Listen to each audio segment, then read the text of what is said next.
Darren Stevens becomes oldest man to hit a double century in the championship for 70 years.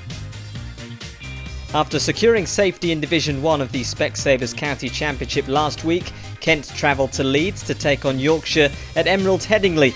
In the reverse fixture at the Spitfire ground in May, Yorkshire came out winners by 172 runs.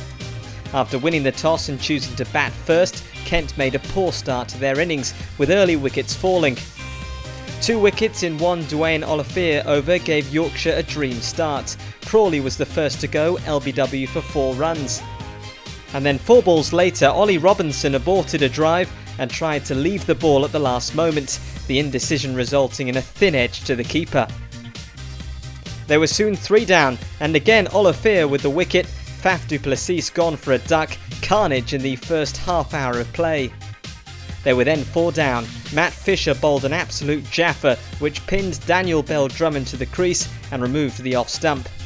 Things were looking bleak for Kent when Kuhn was next to go for just 8 runs. Kent needed to show some resilience. With Sam Billings alongside Darren Stevens at the crease, they would move the score past 50 to help start the rebuilding process. This pair would continue on their merry way as they continued the fight back after a nightmare start for their side, and the 50 partnership would soon arrive.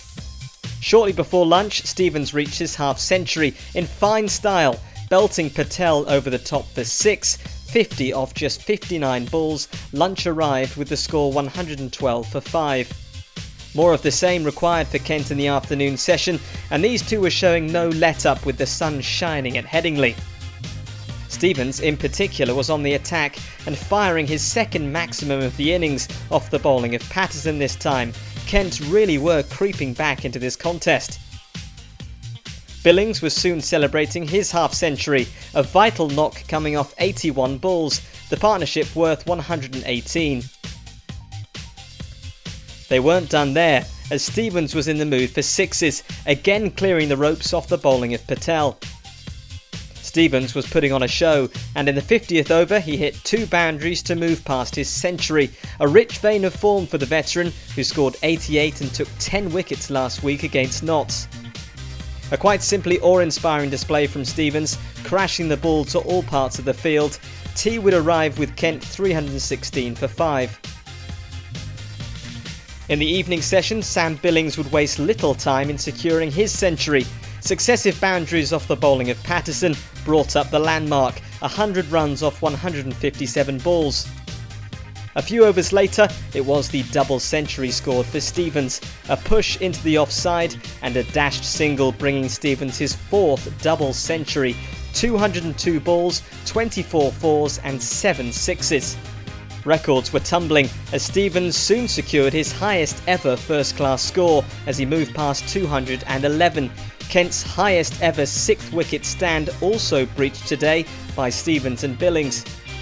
But the fun came to an end eventually, with Stevens departing for 237 runs, caught by Revis off the bowling of Patel. An awesome display from the 43-year-old who received a standing ovation from the Yorkshire crowd. It ended a stand of 346 with Sam Billings.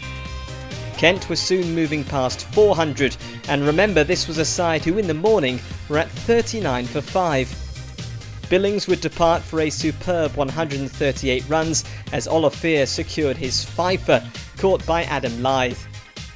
The 8th wicket fell with Podmore gone for a duck, bowled by Matt Fisher. No more wickets would fall before the close of play, with Kent closing in on 500. Stumps reached at 482 for 8. A memorable day as Darren Stevens scored a career-best 237 in what could be his penultimate match for Kent, as all sorts of records fell on day 1 at Headingley.